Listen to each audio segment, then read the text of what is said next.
پیش کرنا اور کیبنٹ کی منظوری کے بعد اس کو اسمبلی میں پیش کرنا ہے۔ میں چند گزارشات کرنا چاہتا ہوں۔ ایک تو میرے پاس ایک ہی ایڈوائزر کی سیٹ خالی تھی، وہ میں جناب روہیل اصغر شیخ صاحب کو بنایا ہے۔ میں آپ کو اپنی طرف سے اور کابینہ کے ممبران کی طرف سے آپ کو مبارکباد پیش کرتا ہوں۔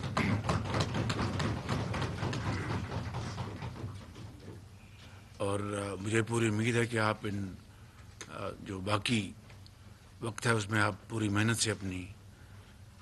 اس پوزیشن کی ذمہ داری نبھائیں گے۔ آپ نے دیکھا کل وزیر خزانہ نے جو ہماری اکانومی کی صورتحال اس کے اوپر ایک بڑی بھرپور پریس کانفرنس کی، اور یہ بات کوئی ڈھکی چھپی نہیں کہ پچھلے 14 مہینوں سے جب سے ہم نے یہ ذمہ داری سنبھالی، سب سے پہلا جو ہمارا امتحان تھا وہ IMF کے ساتھ جو معاہدہ پچھلی حکومت نے کیا تھا اس کو مکمل طور پر دفاعی کیا گیا پچھلی حکومت نے، اور اپنے ہی معاہدے کی انہوں نے اس کی دھجیاں بکھیر دیں۔ پھر بڑی مشکل سے ہم نے IMF کے ساتھ وہ معاملات طے کیے۔ اس کے بعد جو پچھلے سال جو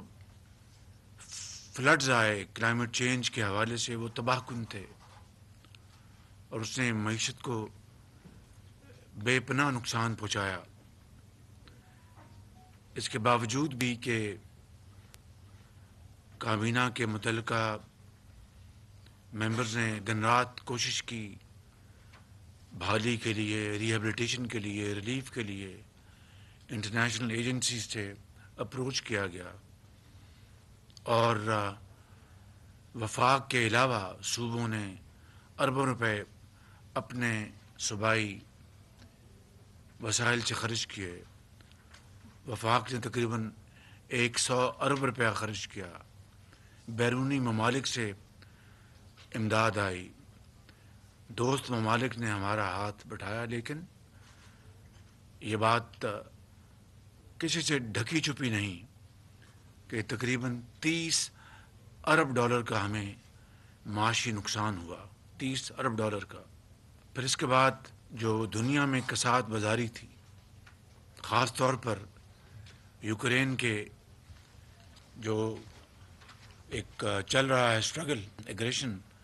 اور کرائسس، اس کے نتیجے میں عالمی منڈیوں میں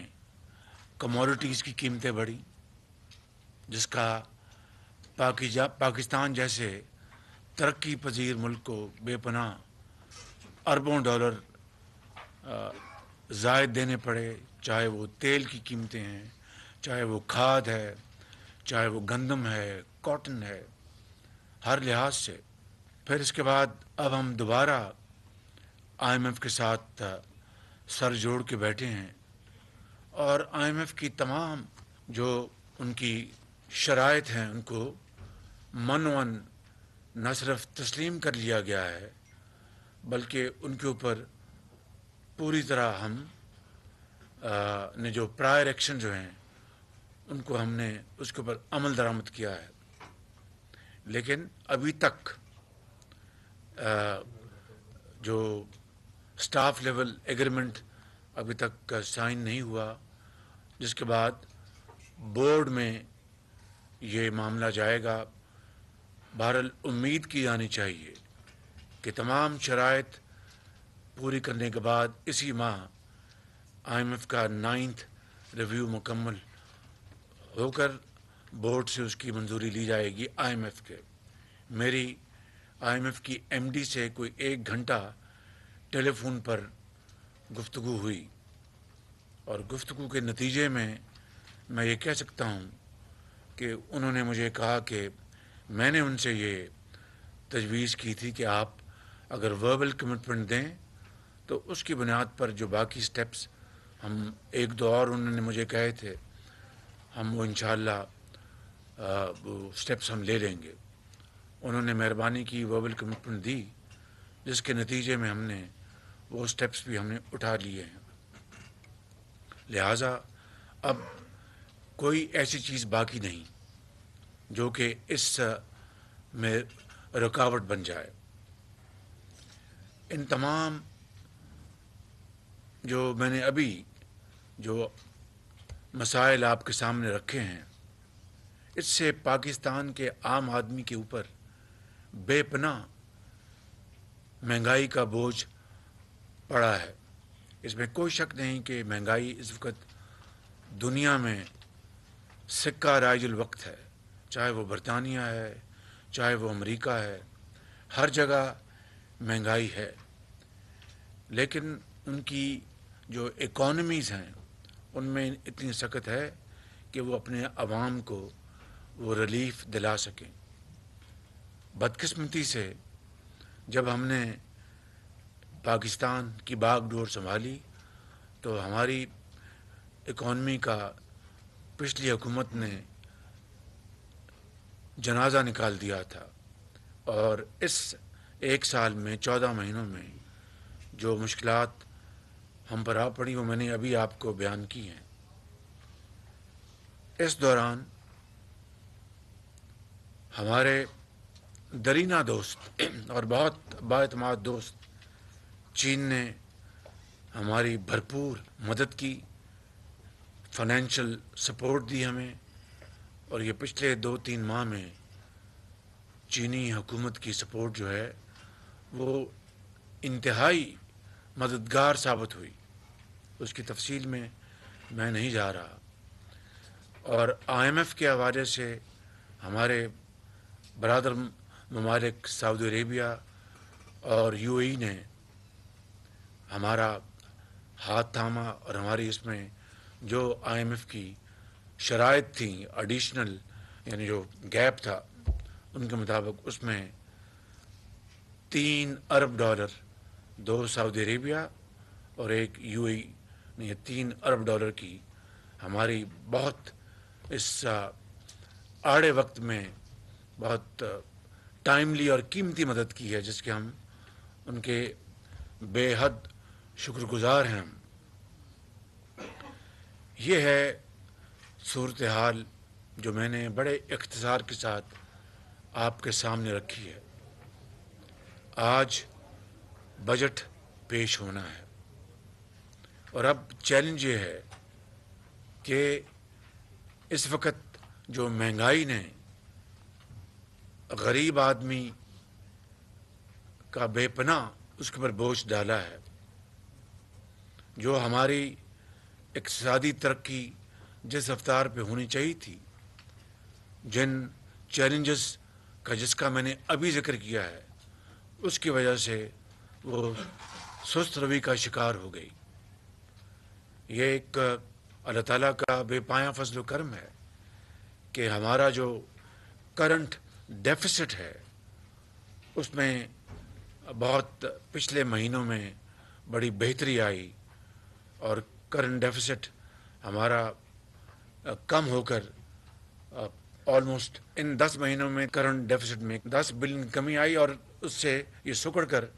$3.3 بلین پہ رہ گیا. یہ ایک بہت بڑی ایک پازیٹیو ہے. مگر دوسری طرف جو فارن ایکسچینج کے ہمارے جو وسائل ہیں وہ بڑے، ان کے اوپر بہت بوجھ ہے. تو ظاہر ہے کہ ہماری جو امپورٹ جو رجیم ہے وہ اس میں پریورٹی ہے، اور اس کی وجہ سے ہماری جو ایکٹیویٹی ہے اس میں ظاہر ہے کمی آئی ہے. تو یہ سارے جو میں نے آپ کو چیلنجز بیان کیے ہیں اس کے لیے پوری کوشش جاری ہے. اور یہ بجٹ جو ابھی آپ کے سامنے پیش کیا جا رہا ہے، میں نے اپنے آنریبل ممبرز کی معاونت میں، ان کی مشاورت کے ساتھ، وزیر خزانہ اور ان کی ٹیم کے ساتھ، اور پاکستان کے جو سٹیک ہولڈرز ہیں، کاروباری حضرات، زرعی فیلڈ سے جن کا تعلق ہے، آئی ٹی سے جن کا تعلق ہے، ایکسپورٹرز، ہم نے پچھلے ہفتے ڈیڑھ ہفتے میں کئی ان کے ساتھ میٹنگز کی، اور اس کا خلاصہ یہ ہے کہ ہمیں جو ہماری جو زرعی شعبہ ہے اس میں ہمیں بہت جلد اچھے نتائج مل سکتے ہیں اگر ہم اس میں کوئی ٹھوس اقدامات اٹھائیں۔ صرف اس بات پہ خوش ہو جانا کہ چونکہ کسان کو گندم کی قیمت اچھی ملی تو بمپر کراپ ہوئی، یہ اللہ تعالیٰ کا بے پایاں فضل و کرم ہے، اور یقیناً کسان اس کو اچھی قیمت ملی اور اس نے محنت کی، لیکن کیا ہم 75 سالوں میں ان ممالک کے مقابلے میں جن کی ان مدات میں ییلڈ دگنی ہو چکی ہے، دگنی سے بھی بڑھ چکی ہے، کیا ہم اس میں کوئی پیش رفت کی؟ تو میرا جواب ہے کوئی خاطر خواہ پیش رفت نہیں کی، چاہے وہ گندم ہے، چاہے وہ گنا ہے، چاہے وہ کپاس ہے، اور درجہ بدرجہ جو دوسری ہماری، اور پھر ہماری جو scientific research and so on so forth. تو یہ وہ شعبے ہیں جن میں اگر ہم انویسٹ کریں گے، اور دیہی علاقوں میں جو قصبے ہیں وہاں پر یعنی زرعی اجناس پر مبنی ہم ویلیو ایڈڈ چین وہاں پر قائم کریں گے۔ اگر آپ کا آم جو ہے وہ جب گلنا سڑنا شروع ہوتا ہے تو اس کی اگر کلیکشن کا انتظام ہو، سٹوریج کا انتظام ہو، مشینری ہو، اس کو ویلیو ایڈڈ میں بدلنے کے لیے آم کا اچار بنائیں، آم کے جوس بنائیں، and so on so forth, اسی طرح باقی فروٹ سبزیاں، تو اربوں ڈالر کی آپ کو اگلے سالوں میں اس میں ایکسپورٹس مل سکتی ہیں۔ اور دیہی علاقوں میں وہاں خوشحالی آئے گی، وہاں پر آج نوجوان جو ایف اے بی اے کر گیا ہے اب وہ فصل اپنا کی بجائی اور کاٹنے میں اس کا کوئی انٹرسٹ نہیں ہے، وہ شہر آنا چاہتا ہے۔ اس کو اگر ہم اپرچونٹیز وہاں مہیا کریں گے، وہاں پر یہ وسائل دیں گے تو وہاں پر رہے گا، اپنے گھر کی خدمت کرے گا، ماں باپ کی، بزنس چلائے گا، اور شہر میں جو مائیگریشن ہے اس میں بھی خاطر خواہ کمی آئے گی۔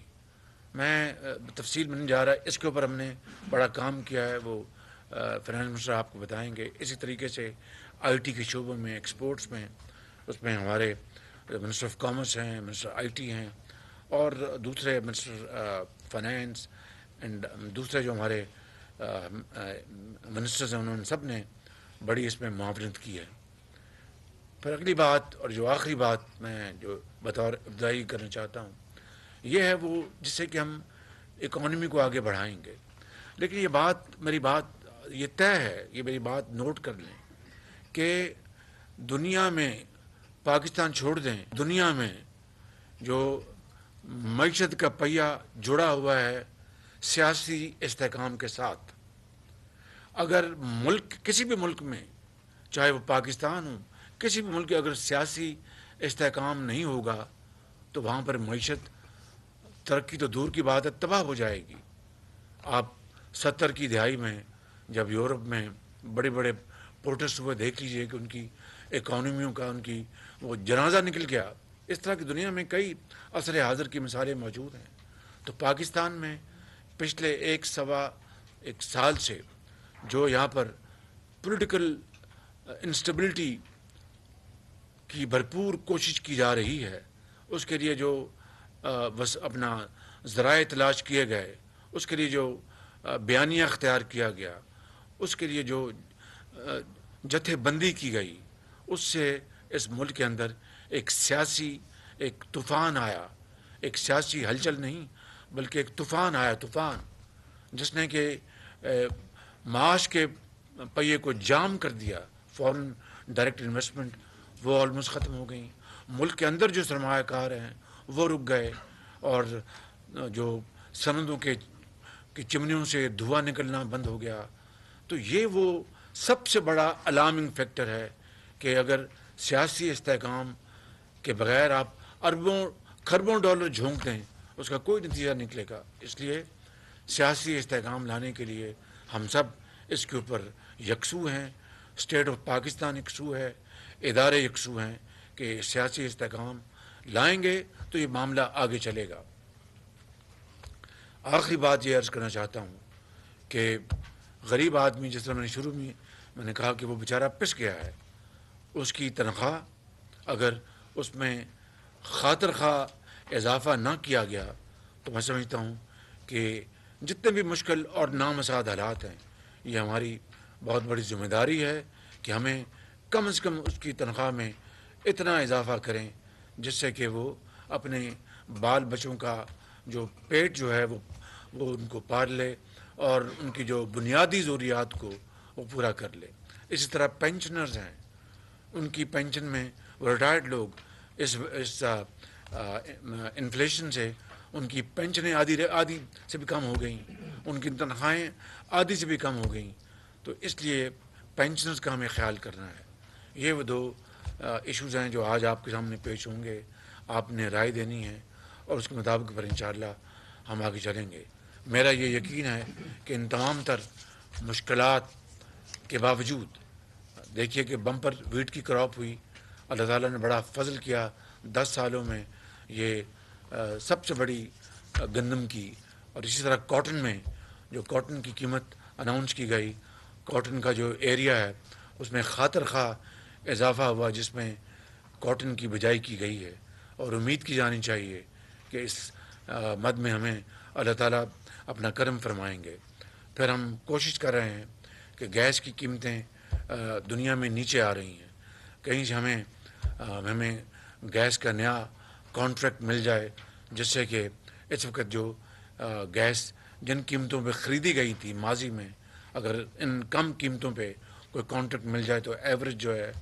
اور قیمت کم ہو جائے گی، اور اس سے ملک کے اندر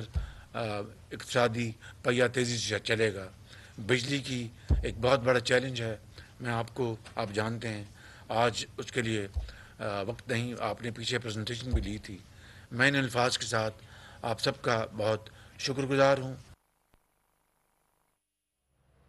وزیر اعظم شہباز شریف کابینہ اجلاس میں اظہار خیال کر رہے تھے۔ انہوں نے آخری جو جملے کہے وہ یہ کہے کہ پینشن میں اور تنخواہوں میں اضافہ ہم کرنے جا رہے ہیں، لیکن ساتھ ہی ساتھ انہوں نے کہا کہ گیس کی قیمتوں میں کمی کے حوالے سے ہم چاہ رہے ہیں کوئی ایک نیا کانٹریکٹ ہمیں مل جائے جس میں ہم گیس کی قیمتوں میں کمی کر سکیں، لیکن جو IMF کی شرائط ہیں ان کو تمام تر کو پورا کر دیا گیا ہے، اور ہم یہ کوشش کر رہے ہیں کہ بجٹ جو ہے وہ اچھا ایک بجٹ جو ہے